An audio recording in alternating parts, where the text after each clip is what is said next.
विधानसभा speaker से मेरी appeal है, इस विषय पर संज्ञान लेकर जो प्रावधान बनता है, रामकुमार गौतम जी जो विधायक हैं सफीदों से, उसको अपने पद से हटाएं। यदि यह कार्यवाही नहीं होती है, मैं पुनः एक बार याद दिलाना चाहता हूं, आने वाली 14 दिसंबर को नारनौंद की देवराज धर्मशाला में प्रातः 11 बजे हिसार जिले की सारी खापों को आमंत्रित किया है। सरकार को चाहिए, मुख्यमंत्री को भी चाहिए कि उनको बुलाएं और उनको बिल्कुल प्रेस में उनको सामने टीवी पे लाएं और उनको बताएं कि आप गलत बोल रहे हैं, उनसे माफ़ी मंगवाएं कि ये जाट ये चाह रहे थे, इनका राज नहीं आया। अभी पीछे कितने सालों से हम तो कोई भी वैज्ञानिक या कोई भी संत ऐसा है जो ये बता दे कि इस जात का है या इस धर्म का है? शायद नहीं, मेरे हिसाब से तो आज तक तो पॉसिबल नहीं हुआ, आगे हो जाए तो पता नहीं।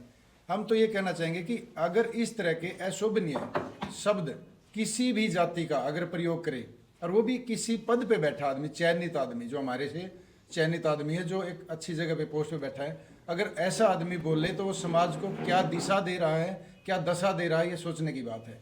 आम आदमी को भी ये नहीं बोलना चाहिए। मेरा कहने का मतलब भी कोई भी जाति का आदमी अगर इस तरह के शब्द किसी दूसरी जाति के बारे में बोलता है, वो गलत है, चाहे वो किसी भी जात का हो, सिर्फ ब्राह्मण नहीं।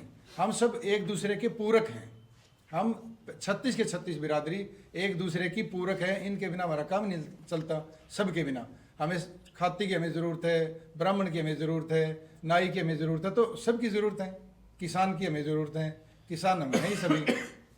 तो मेरा कहने का मतलब ये कि एक तो ये जो छोटे छोटे प्रेस नोट जारी कर देते हैं कुछ लोग अपने जात के हिसाब से। अभी मैंने कल सुना था, कोई बोल रहा था कि ये जाट ये चाह रहे थे, इनका राज नहीं आया। अभी पीछे कितने सालों से हम तो कह नहीं रहे किसी का राज नहीं आया। राजा कोई भी बनो, वो काम करे हरियाणा प्रांत के लिए, वही हमारा राजा है। हम तो सबको एक्सेप्ट करते हैं, भाई कोई बनो चाहे अच्छा काम करे, कोई दिक्कत नहीं। हम तो कह नहीं रहे कि हमारा राजा ये बने वो बने, लेकिन इनके शब्दों से ऐसा लगता, सीधे शब्दों में कह रहा कि जाट चाह रहे कि हमारा राजा नहीं बना तो भड़के। हम तो नहीं भड़के हुए, ना ही हमने कोई ऐसा हमारे किसी भी समाज के और किसी लीडर ने या किसी आदमी ने ऐसा मतलब ऐसे शब्द नहीं बोले। रामकुमार गौतम जी ने बोल रहे हैं, और रामकुमार गौतम जी के लिए मैं तो कह रहा हूँ इस सरकार में जब वो एक ऐसे संवैधानिक पद पे हैं, तो सरकार को चाहिए, मुख्यमंत्री को भी चाहिए कि उनको बुलाएं और उनको बिल्कुल प्रेस में उनको सामने टीवी पे लाएं और उनको बताएं कि आप गलत बोल रहे हैं, उनसे माफ़ी मंगवाएं। और खाप पंचायतों के बीच में आके उनका धर्म बनता है, नैतिक कर्तव्य बनता है कि भाई मेरे मुंह से निकल गए हैं शब्द, मैं वापस लेता हूँ और मैं आगे से ऐसे शब्दों का यूज़ नहीं करूँगा। इससे समाज में फिर दोबारा अच्छा मैसेज जाएगा। अगर मैसेज एक गलत गया है तो दोबारा अच्छा मैसेज भी तो जा सकता है ना, जैसे गलत गया वैसे अच्छा भी जा सकता है। तो मैं तो रामकुमार गौतम जी से भी प्रार्थना करूंगा, वो हमारे बड़े हैं, आदरणीय हैं, उनको चाहिए कि समाज को इकट्ठा कर, क्या समारोह का क्या ब्राह्मणों का, सभी तो एक हैं।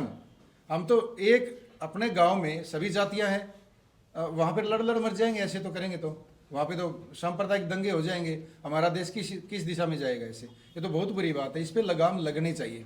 और रामकुमार गौतम जी अगर मेरी बात सुने तो मैं आपका बच्चा हूँ, उस नाते भी कह रहा हूँ, आप एक 90 विधायकों में एक विधायक हो और चयनित आदमी हो, आपको दोबारा आके खाप पंचायतें इकट्ठी करके आपको बोल देना चाहिए कि भाई ये बात मेरे मुंह से गलत निकली है, मुझे माफ़ करें। जो भी है पंचायत सिर माथे रखेगी, उनको कोई बेइज्जती थोड़ी करेगी।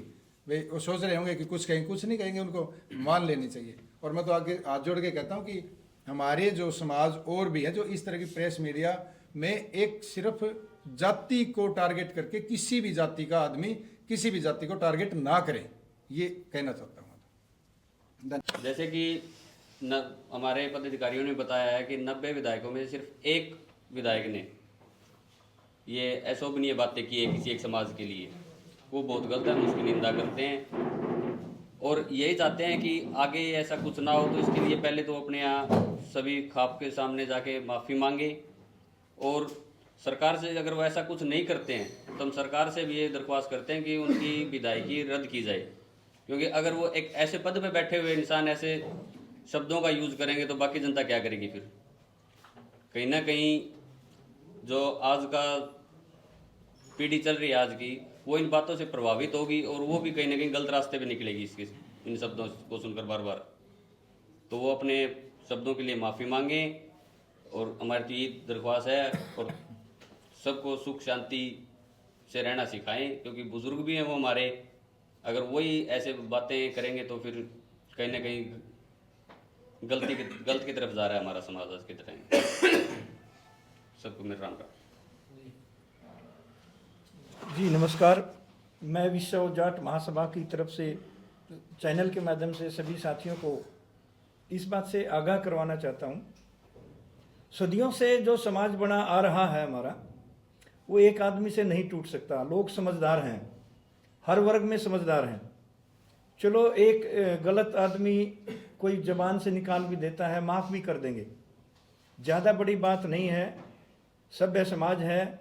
जब भी किसी गांव में लोग इकट्ठे होते हैं तो बड़े से बड़ा फैसला वो कर देते हैं, चाहे कत्ल हो या कुछ भी हो, कितना ही बड़ा काम हो उसको भी माफ़ कर देते हैं।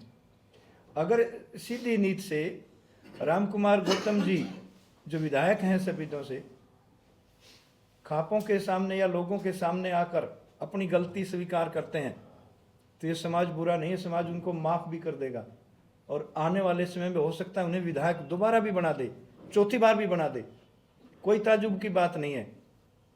हरियाणा प्रदेश बड़ा शांति प्रिय प्रदेश है, यहाँ हर समाज की जरूरत है। समाज बुरा नहीं है, व्यक्ति बुरा है। और जब व्यक्ति में इसमें सारे समाज के लोग आ जाते हैं, खाती भी, नाई भी, छिंबी भी, तेली भी, मनियार भी, हर बार समाज को हर वर्ग की जरूरत पड़ती है। समाज का मतलब ही है सारे संगठित होकर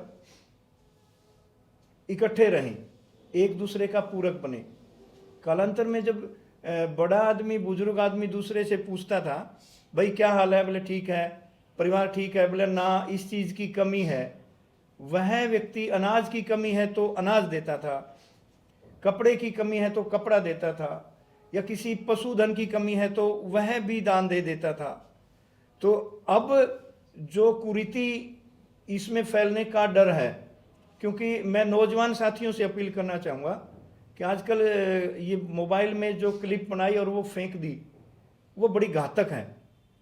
मैं नौजवान साथियों से अपील करना चाहूँगा, आवेश में होकर कोई उल जलूल ना बकें, कोई किसी प्रकार की मर्यादाहीन बात न कहें, किसी जाति विशेष को, किसी वर्ग को कलंकित न करें। माननीय विधानसभा स्पीकर से मेरी अपील है, इस विषय पर संज्ञान लेकर जो प्रावधान बनता है, राम कुमार गौतम जी जो विधायक हैं सफीदों से, उसको अपने पद से हटाएं। यदि यह कार्यवाही नहीं होती है, मैं पुनः एक बार याद दिलाना चाहता हूं, आने वाली 14 दिसंबर को नारनौंद की देवराज धर्मशाला में प्रातः 11 बजे हिसार जिले की सारी खापों को आमंत्रित किया है। वहां बैठकर विचार विमर्श करेंगे आगे की गतिविधि क्या होगी। और यदि मेरे चैनल के माध्यम से आदरणीय राम कुमार गौतम जी जो विधायक हैं सफीदों से, या उनका कोई सहायता उन तक बात पहुंचाता है, तो मैं हाथ जोड़कर उनसे अपील करता हूं, कृपया अपने बिहार पर समाज इकट्ठा करके समाज के बीच में खड़ा होकर माफ़ी मांग ले। समाज बड़ा दरिया दिल है, उन्हें माफ़ कर देगा जो वो चाहेंगे। समाज उनकी मानता आया है। थोड़ा सा अगर राजनीतिक पृष्ठभूमि देखें, नारनौंद विधानसभा है, एक जाट बाहुल्य क्षेत्र है। 2 बार राम कुमार गौतम जी को विधायक बनाया है, एक बार जेजेपी पार्टी से, एक बार बीजेपी की पार्टी से। अगर दूसरे समाज इतने बुरे होते तो ये विधायक नहीं बन पाता। समाज अच्छे हैं, उन्हें कुछ खूबी लगी होगी तभी जाके इनको विधायक बनाया था। अब इनका चुना हुआ विधायक यदि इस प्रकार की कलंकित बातें करता है जिसे समाज के टूटने का डर है, तो यही समाज है उसको आगे नहीं आने देगा, उसको बख्शेगा नहीं, सामाजिक दृष्टि से उससे माफ़ी मंगवा कर मानेगा। तो मैं पुनः एक बार राम कुमार गौतम जी से अपील करता हूँ, समाज के बीच आकर हाथ जोड़कर माफ़ी मांगे और अपने शब्दों को वापिस ले। यही सबसे बड़ी उसके लिए सजा है। हो सकता है समाज उसे माफ़ भी कर दे और आने वाले समय में उसे विधायक भी बना दे। धन्यवाद।